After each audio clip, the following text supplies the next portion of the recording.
Pescarmag Falcha. Good afternoon and welcome to the University of the Highlands and Islands. My name is Gary I. Campbell. I'm the Key Account Director here at the University.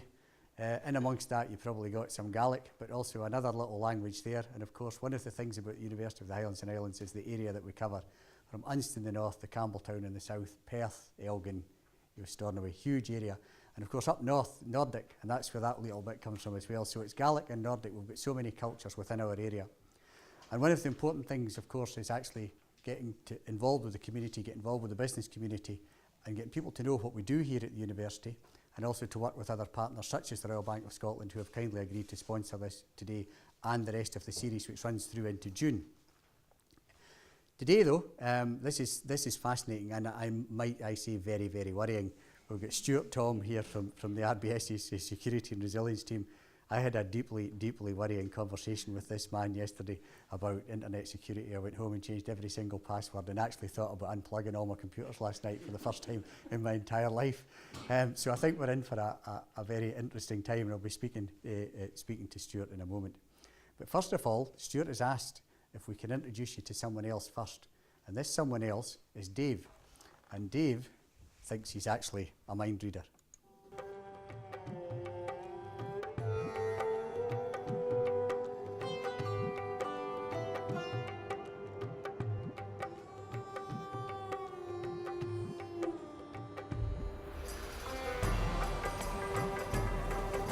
Dag Fien. Even voelen. Ik zie een school tegen Antwerpen. Ja. Insecten. Dat blieft? Ik voel 2 insecten op je rug. Kan dat? Ja, vlinders. Slovenie? Zo hè. Een moto. Oranje. Pats erop. Zenit. Oui, bien. Je hebt een vriendin. Julie de... Met wie? Ja. Een boeiend liefdesleven. 3, 4 zelfs. Die vierde, daar zwijg ik meestal over, dus dat weten niet veel mensen. Hoe is het met je spierscheur? Une maison rouge, balcon blanc. Ja.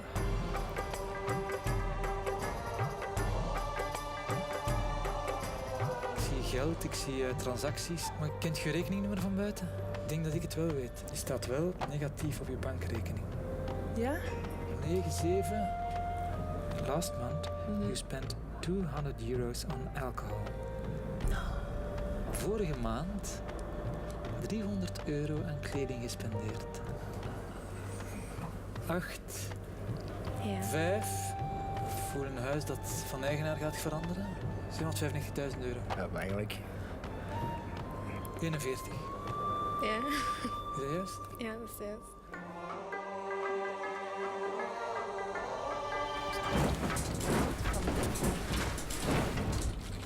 Oh my god. Oh nee. Ah, dat is, ik weet niet hoe eng.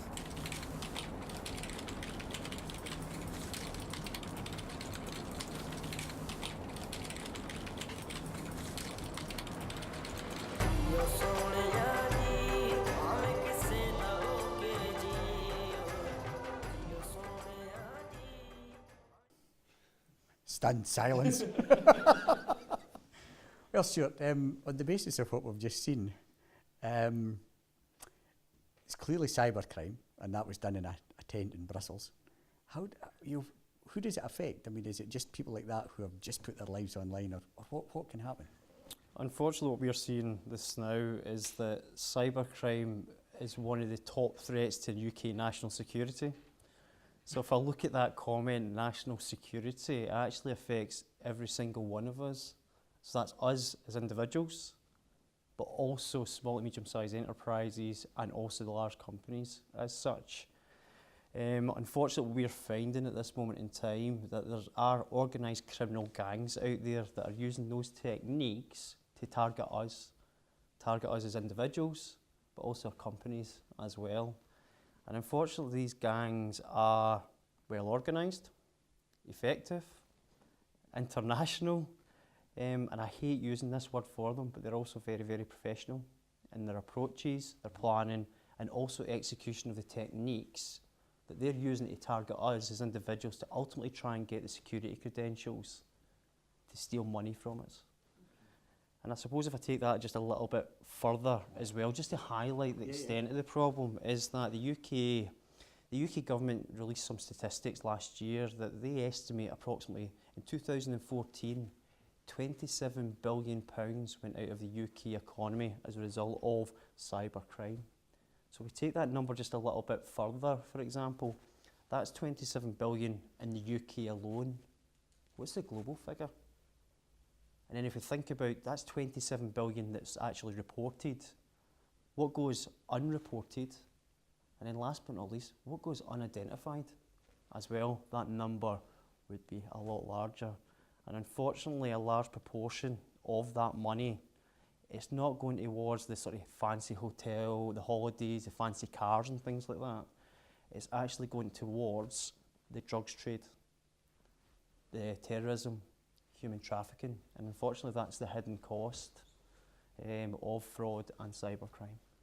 You know, how do they get in all that information about us? What are the techniques? What goes on? Yeah.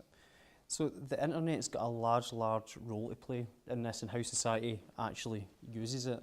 If you think about it, there's a vast amount of information that's online about you as an individual, but also about your companies as well. And let's just sort of do a little poll to really sort of emphasise the sort of how much information is online. Who in the room's got a Facebook account? Who's got a Twitter account? Who has got a corporate website promoting their companies? Who's maybe a registered director at Companies House? So those are all public, open sources of information that a fraudster or a cyber gang can sit in a bedroom to potentially start actually scaling the internet to try and get information about you. And let's play that in a real life example. My name's Stuart Tom. I'm on Facebook. In my profile on Facebook, I work for ABC Systems. I've actually said in my profile that I'm an accounts payable clerk.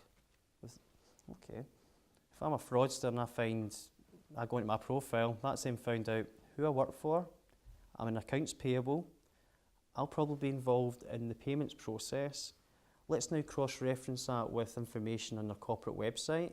Let's actually see if they're announcing any big deals, for example, they've maybe made as a company. Oh, there's a testimony on a corporate website saying they've just landed a large government deal worth many millions. That means that company's going to be cash rich. Let's start targeting that company. Right, okay, let's try and get a telephone number. Oh, they've got contacts on their corporate website. Let's actually try maybe email them. What's Stuart's email going to be? Oh, it's probably going to be stuart.tom@abcsystems.co.uk or .com. So within 5 minutes, I found out who I work for, the area that I work in, how I can potentially target me to try and potentially get information to ultimately then take over my account. But within that, surely in today's world, we talked about this before, that if you didn't have all these things, a LinkedIn account, a Facebook account, and somebody was looking for it, they'd wonder what was wrong with you. Wouldn't they? It's like, you'd be like, why is this person not on LinkedIn? And if we take that, all the fraudsters really need, for example, is a laptop, an internet connection, and a mobile phone. Has anybody in the room not got those things to allow a fraudster or a cybercrime to start targeting you either online or just simply picking up the telephone and pretending to be someone else? When they get this information, you're talking about this poor accounts payable clerk that you've set yourself up as, and they make contact. What do they do, and then what do they do with that information in that scenario? Like, let's say they do make contact with you at the accounts payable. What then happens, and how do they then take that all the way through to get money out of the bank, out of the accounts? The criminal gangs are doing their homework. They are identifying their targets. So yes, they're going through the likes of Facebook accounts, they're looking at social media, they're looking at, for example, is there anything that will tell me, for example, that that person's going to be cash rich or that company's going to be cash rich. And here's just a couple of examples of that before I get into the sort of details. But again, fraudsters, they've got this, what I call a fraud calendar. So for example, they know to target the agricultural industry at a certain time of year because they know they get their EU bursaries at that time of year. They know to target law firms, for example, because they've got quite irregular payment patterns as such, so there's a lot of monies flowing through their accounts all the time. And also they're looking at the news. And if there was an unfortunate sort of example where there was someone who actually won the postcode lottery. They won a 6-figure amount. They began getting targeted by fraudsters, so it's important to realise they're trolling that the internet, any sources of information to try and identify the target. Once they identify the target, they're then trying to say, right, what do I need to ultimately take over their accounts? Right. Especially from an online perspective. And what we're seeing is they're using sort of 3 key techniques to try and actually target people to ultimately try and get their full security credentials that allow them to go online on their online banking or their bank's equivalent of their e-banking platform to do payments. And the 3 sort of techniques that they're using is vishing, phishing and Trojans. You've got to love the names that you sometimes come up with. And Sounds like a computer game. I know, definitely. And there's one that I've not all added, and I'll talk about that later, called smishing as well, just to add another one into the mix there as well.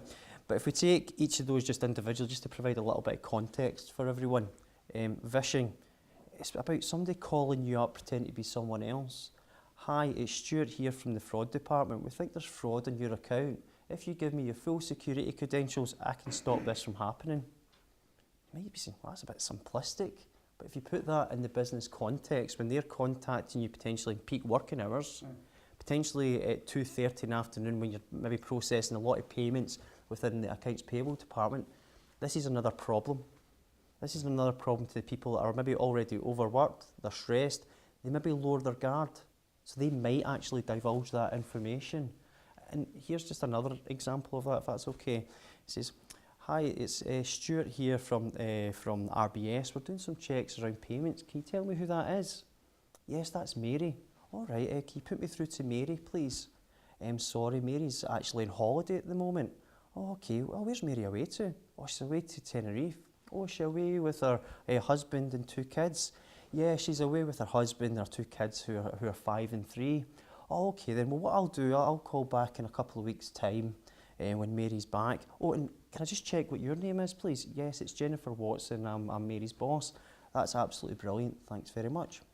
A couple of weeks later, hi there Mary, it's Stuart here from RBS. We're doing some checks and payments. I went through all the security with Jennifer Watson, your boss, a couple of weeks ago. But before we get into that, how was your holiday in Tenerife? I heard you went to Costa Deque. I love going there with my family. I've actually got a boy and a girl who's 3 and 5 years old. What they're doing is actually building up rapport and building up trust. But unfortunately, Mary was a real life example. The person actually called Mary 3 or 4 times. After the 4th call, it was bang, Mary, there's fraud in your account, but I can help you. We've built up rapport, we've built up trust. If you give me your full security credentials, I can stop this money from leaving your account, Mary. I know you're really busy at this moment in time. Let me take this problem away from you. So again, that comes back to the professional nature of the fraudsters and how they know how to target you and also potentially extract the information from you as well. I think she gave them the information. Unfortunately, Mary did, and she was a victim of a 5-figure sum of fraud that went out of the company because she divulged her full security credentials because she'd built up trust. And also what they're doing on the vision aspect of things is these guys are actually playing recordings in the background. So they're in their little bedroom, let's call it that. They've got little recordings that actually, it's like other people talking, making it sound as if it's an actual call centre. What they're also doing is actually profiling the banks. So for example, if they're pretending to be RBS, they may call you with a Scottish accent because that's where our call centres are. If it's a Lloyd's, it might be a Welsh accent because that's where they've got their call centres. They're making everything sound and feel like it is a legitimate bank that's calling you. And if they're also armed with a whole host of information online that they've built up, they sound very plausible. But unfortunately, that's just one of the techniques that they're using is the vishing aspect of things. The other aspect they're using is the phishing. To you and I, that's an email. An email that's coming in to your inbox, but that's got 2 key purposes. One is it may contain a link asking you to double click on that and taking you to a fake website. But if you put that in the context, if that link you think it's an RBS or an NatWest or a Barclays, that's taking you to a fake website. What that fake website is then doing is asking for all your security credentials. Can you put in your full PIN? Can you put in your full password? Unfortunately, if you're putting that information in, that's getting sent automatically to the fraudster, who can then actually go and log on as you in your online banking because they've got those credentials as such. And just to put it into context, in 2013, I think there was approximately 215,000 fake UK banking websites that were brought down by the banking industry. That has decreased in 2014, but it remains an actual problem because it's easy for these guys to go to an internet service provider, develop a website that looks identical to the likes of the banks, and then send out emails out to people hoping to double click on a link. And again, just putting it into context, it only costs roughly about 60 pence to send 1,000 emails. That's how easy and cheap it is to start targeting people. And there was an investigation we were involved in where we done some analysis, and we actually, of a fraudster organised at Grang, and we found that there was a database of 78 million valid email addresses. So that's how easy it is To get information. and cheaply as well. And then just taking the other method that they use as well is that what they try to do with the phishing emails is put an attachment. And what they're hoping to do is that you double click on that attachment and it executes a malicious piece of software that goes onto your desktop and your laptop. Traditionally, these attachments come in zip, it's called a zip file, but that's just because that's used to actually encrypt information when sending it over email. But unfortunately, as soon as that's actually allowed through, for example, the network controls you've got in filtering emails out that you don't want to get into people's inboxes. As soon as you double click on that, you're presented with a folder as such. If that document in there has got, you know how you've got the wee extension files like .doc for Word, .ppt, if there's one there that's .exe, that stands for executable. As soon as you double click on that, you're executing some piece of software that ultimately then goes onto your laptop or your desktop. Unfortunately, if that piece of software is on your laptop or your desktop, it's recording what you do. Now let's think about that a little bit. It's recording what I do. So it's recording what websites you go to. It's also recording if, for example, you've gone in your online banking. It's recording if you're putting in your PINs and your passwords, it's recording it. If you're doing your online shopping, it's actually recording your 16-digit card number, your CVV number, and also your start and end date. Again, all information that they can then use to then ultimately try and take over your account. And then just the last piece of the jigsaw, you don't have to have an email come in to get this malicious software. Your actions can actually result in malicious software being put on your laptop and your desktop through the websites that you actually visit or your staff visit as well. So for example, a lot of sites with like a lot of advertisements and things like that, we've found that sometimes that they're poorly configured from a security standpoint. Unfortunately, fraudsters are then scanning all these websites and identifying opportunities that they can then upload this malicious software. So if, for example, you go to that website, you maybe double click on something, the malicious software is then going onto your laptop and your desktop. I don't know if anybody heard the story about Jamie Oliver over the last couple of weeks. So unfortunately, his was one of the sites that was poorly configured. Fraudsters identified it and uploaded a piece of malware into one of his recipes. So when everybody was downloading his herb chicken recipe, for example, unfortunately they were downloading malicious pieces of software onto their laptop and their desktop as well. So again, it's the challenge back to everyone here. What websites do you allow your staff to actually visit?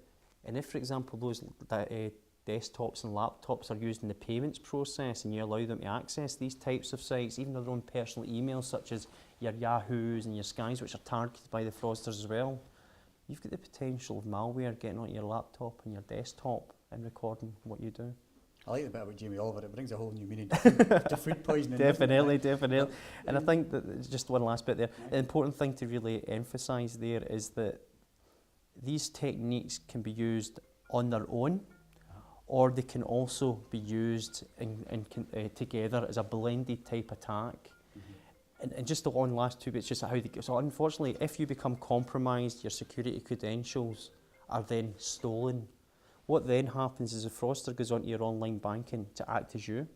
They'll then prepare payments, and then unfortunately they'll then actually transfer those monies to accounts that they actually control. We call them mule accounts. Once in there, they may actually, for example, split that payment up 20 times and then send it, for example, overseas within the UK systems.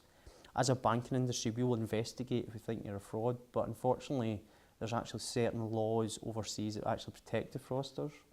So let's bring that to life just a little bit, and the last bit of the point is that you're a dodgy character, Gary. This has never been said before. Sorry, I'm quite worried actually because you're saying that when it would have been filmed. definitely. I'm only joking, sorry. All I can say about you is that I'm glad you're sitting here and not in some bedroom somewhere with all the knowledge you've got. That's it. so let's reverse it a little bit. Sorry, you're a victim of fraud, Gary, and I really hope you never are a victim of fraud. Thank you. But you come to me and say, Stuart, I'm a victim of fraud. We as a bank will investigate that as such. But what happens if, for example, I identify through the investigations that there's maybe monies in an overseas bank account somewhere, say, for example, Sweden. I go to the bank in Sweden and say, I've got Gary here, he's a victim of fraud. I can actually prove he's a victim of fraud. I go to the bank, here's all the evidence to support it. Can I please have that money back so I can return it to my customer? Unfortunately, what the Swedish bank will tell me is, yep, Stuart, you've proved that it is fraud, but unfortunately we need to go to the account holder for authorisation under Swedish law to return that funds. Unfortunately, if that's controlled by the fraudsters, they're not exactly going to authorise the return of the funds. So again, that's just some of the complexities in local laws that prohibits us potentially getting monies back. Because of course the account out there is owned by them.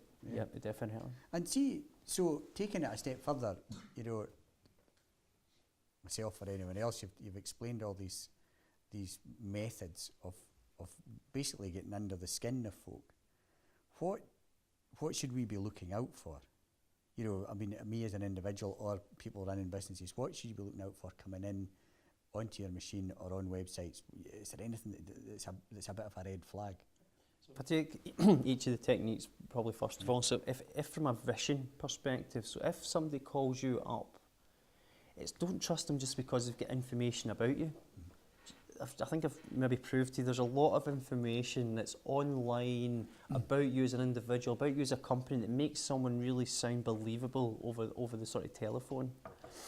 Also, the key thing from a vision perspective, as I said, they're either trying to get the key security credentials or authorised payments going out the door.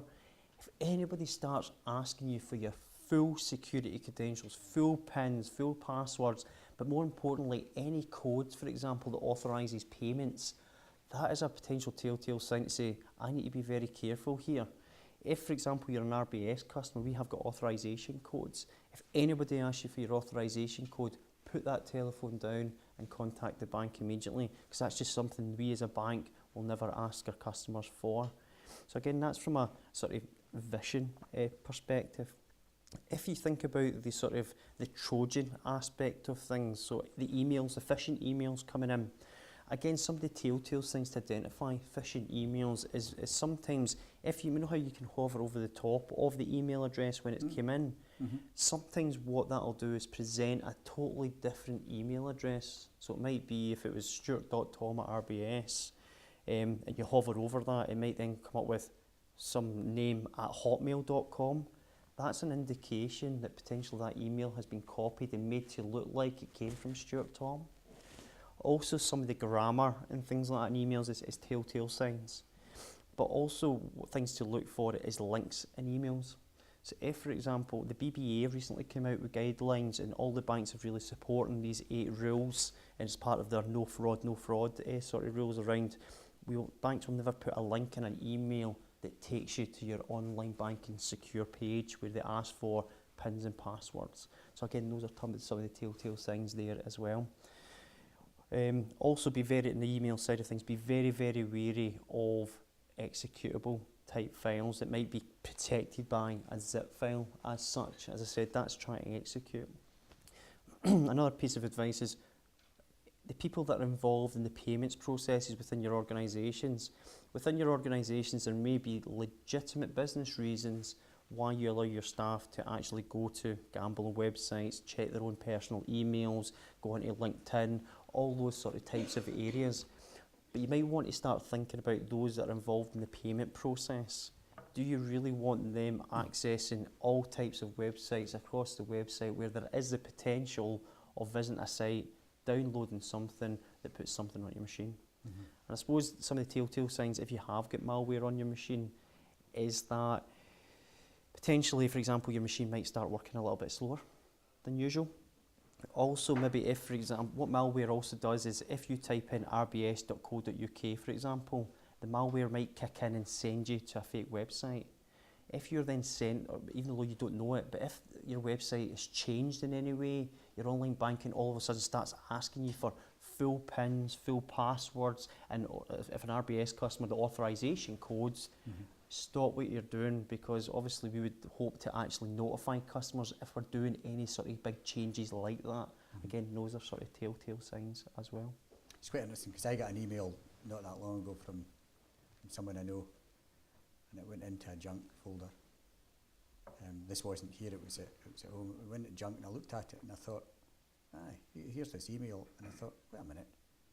And actually the reason why I picked it up as being strange was it was a lot more polite than the person's emails normally are. And they were being really nice, and I thought, that's not them, that's just not it, you know. And transpired their account had been hacked. Yep. And they were trying it on with various different folks, so yeah. And then, I mean, you're speaking with your own RBS hat on. You know, what does as a bank, what does the RBS then do with, you know, with both businesses and individual customers to help them, you know, to protect them against this sort of fraud? Yep.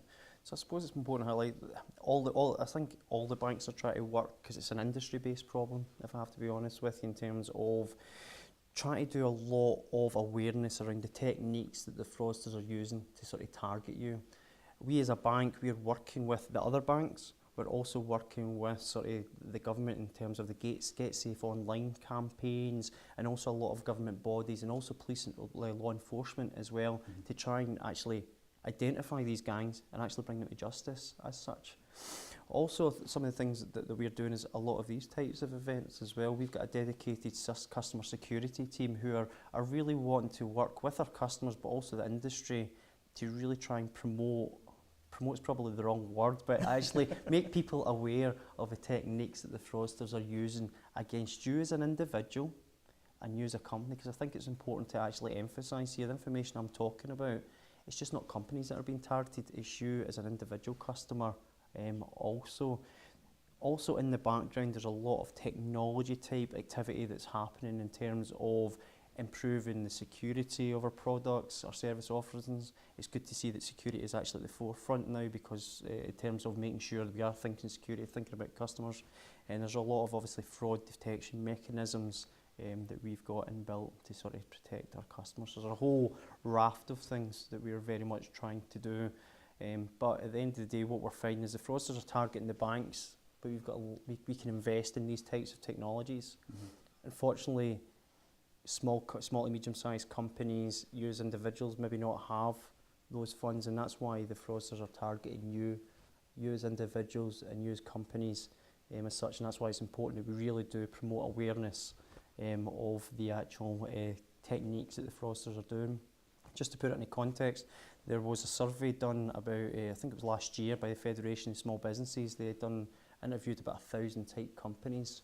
Out of those 1,000 companies, only 20% said that they gave their staff any formal training or talked about the scams and techniques that the fraudsters are doing. One of the things I really need to emphasise is that you can have the good processes, good technology in place, but people are one of your greatest assets in preventing this from happening, in terms of being aware of the techniques that the fraudsters are using.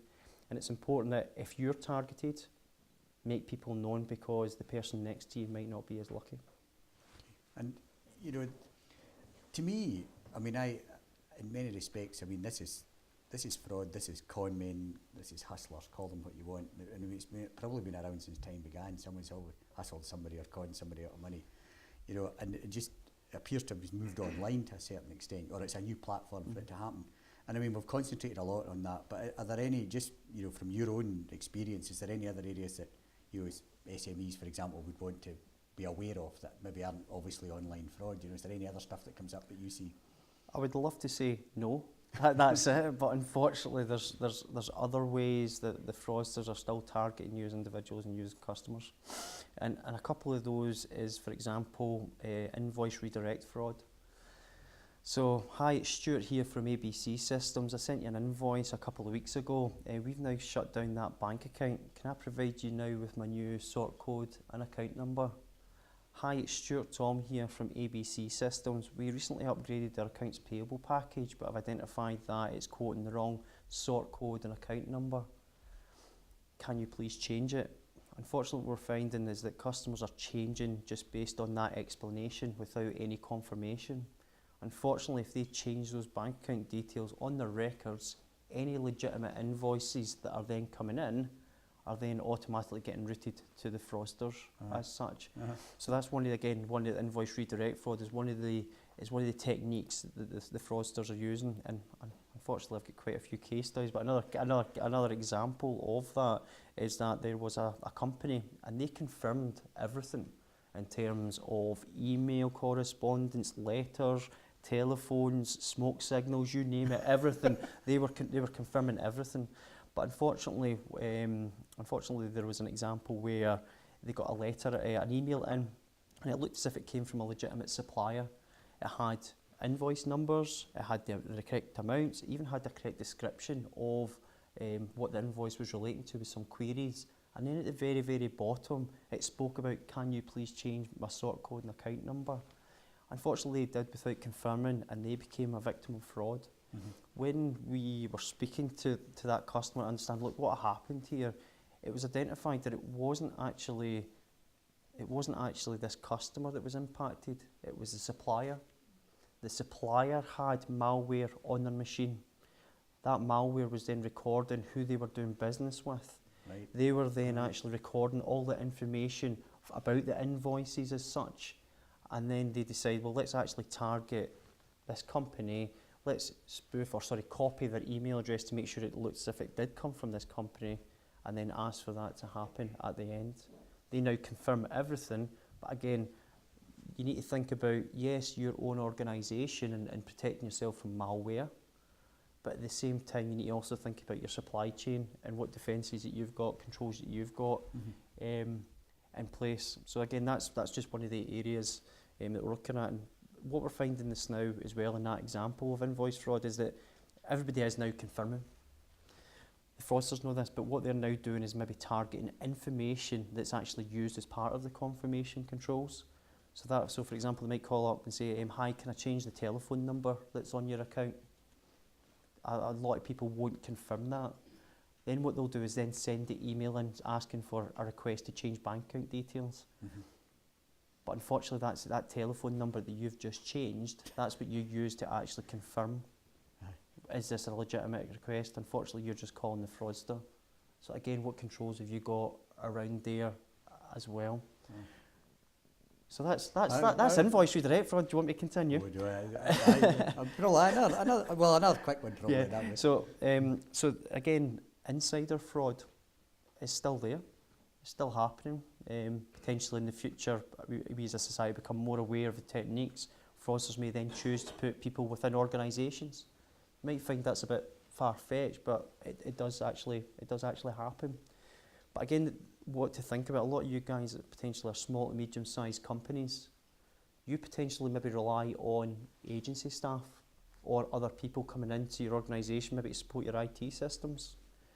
So what is the pre-employment screening? How do you check that those people are legitimate, that they're not potentially stealing information from you? Especially if it's from an IT perspective, they're coming in, they're doing their updates to your systems. Well, you're giving them the privileged accounts to your systems. That means they'll be able to access your full data. That potentially they could then go and steal that data and sell it. And there is a value associated with your data, especially if it's name, address, account number, sort code of your suppliers and who your key contacts are. And there was another example of a case study where financial controller came into an organisation. It was an absolute superstar. His previous company got in contact and said, how's such and such getting on? He He turned around and says, "You're absolute superstar, we couldn't be happier." He says, "Well, you might want to start investigating that individual. We're starting criminal proceedings against him for fraud." That company then went and investigated his financial control activities he'd been performing, and unfortunately what they found is that over a 6-month period he had actually written out 42 cheques to family members, equating to roughly about £250,000. When the question was asked, how did this individual get into my organisation, it was very much around, it went back to the pre-employment screening. And what they found was it was a fake qualifications, fake references, fake right to works. So again, how do you validate the people coming into your organisation, especially if they're getting access to your data and also the people that you do business with as well? And then last but not least, this is the last one, is around cheque fraud. Cheque fraud's still happening. In terms of what we're seeing is altered cheques, forged cheques, so people making cheques in their bedrooms, and then obviously then it's the forged cheques aspect of things. If you take, for example, forged cheques, if, for example, you order chequebooks and you maybe ordered 3 but you only get 2, where's that third chequebook went to? Also, unfortunately, if you are on your website, for example, it's maybe your finance director is the key signature on all your cheques. Well, if I've got your chequebook, I go on and double check on the company. I see the finance director saying, "We're a fantastic company to work with." There's his signature. I get a bit of tracing paper, trace his signature, use that on the cheque, make a cheque out to myself. If those cheques are then not blocked, potentially that will go through the system and result in actually me getting the monies. So again, it's important, if there are any missing cheques, any gaps in books, report it to the bank, get these things blocked. I remember from a previous life as an accountant and running a business, we actually, from an accountancy perspective, we used to do bank reconciliations every single day, and lots of people used to leave it for a month at a time. And by the time the month was up, the amount of cheques that we got out of a bank, you know, we would have picked it up instantly every single day, and part of it was tidiness, but part of it was for exactly that. I'm just conscious of time, you know. It's frightening. Just to finish up, what's the most scary thing you've ever seen for someone who's really been done? Not that I'm dodgy or anything. No. There's a couple of things, if I have to be honest with you, because as I said, this is us as individuals, but also as companies as well. There's unfortunately been stories where, for example, elderly people, somebody's called up using the phishing technique. "Hi, it's law enforcement here. We believe that there's a fraudster in the bank. If you go and withdraw your life savings, pass it to the undercover policeman outside, we can potentially identify this person." And unfortunately, we have had examples of that and lost their life savings as such. So again, that highlights that demographic as a target, and also just a little bit extension from a change in pensions legislation. We actually think that demographic, the retirement age, are going to be further targeted because you've got more control of your actual pension pot, which means that you're going to have more money actually within your account. So again, becoming a target. But the last bit, and probably the last, just to finish off on, one of the things that this example just really shows the confidence and the lengths that these individuals will go to. So there was a company, and unfortunately through the phishing, they had malware on the machine, so they recorded all their PINs, the passwords and the codes to authorise payments. They'd done a phishing call to get these codes. They went on as them, resulted in sort of 3 or 4 payments going out the door. Unfortunately, one of the payments the fraudster tried to pay was for a 6-figure amount. They didn't have a fixed 6-figure amount in their account, so it got automatically blocked. What happened then was the fraudsters were a bit upset by the bank for blocking that payment. So they actually contacted the bank to say, "Excuse me, Mr. Bank, why have you blocked this payment going out the door?" We said, "We're extremely sorry. If you want to come into a branch, we'll happily authorise that payment going out the door." But we actually had law enforcement waiting, but they didn't turn up. That's not the most shocking part. That's what we're seeing on a day-to-day basis, which is unfortunate. The next part was the bit that got me really, really worried. The fraudsters were still annoyed at us because they didn't turn up. What they did was, on RBS-headed paper, they sent a letter to the actual finance director saying, "Sorry for your recent example of fraud. Your relationship manager has been sacked for misconduct. Please contact this number and we will assign a brand new relationship manager to work with you through this troublesome time. Unfortunately, that individual called. The first thing the person said is, "Hi, it's the RBS here. Before we go any further, can I have your full PIN, password, security codes to authenticate yourself so that we can actually make sure we deal with your query appropriately?" And unfortunately, that individual did, and the fraud started all over again.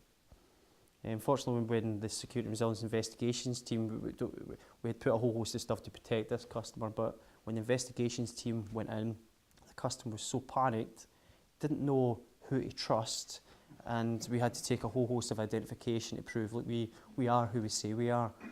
But that's from the bedroom analogy, that's through the internet, through the telephone, that's how much panic, uncertainty these individuals can actually cause, which has a knock-on effect in who you know and trust and how you do business. Writing lives. Well, I think we'll leave it at that point. Stuart, thank you very much.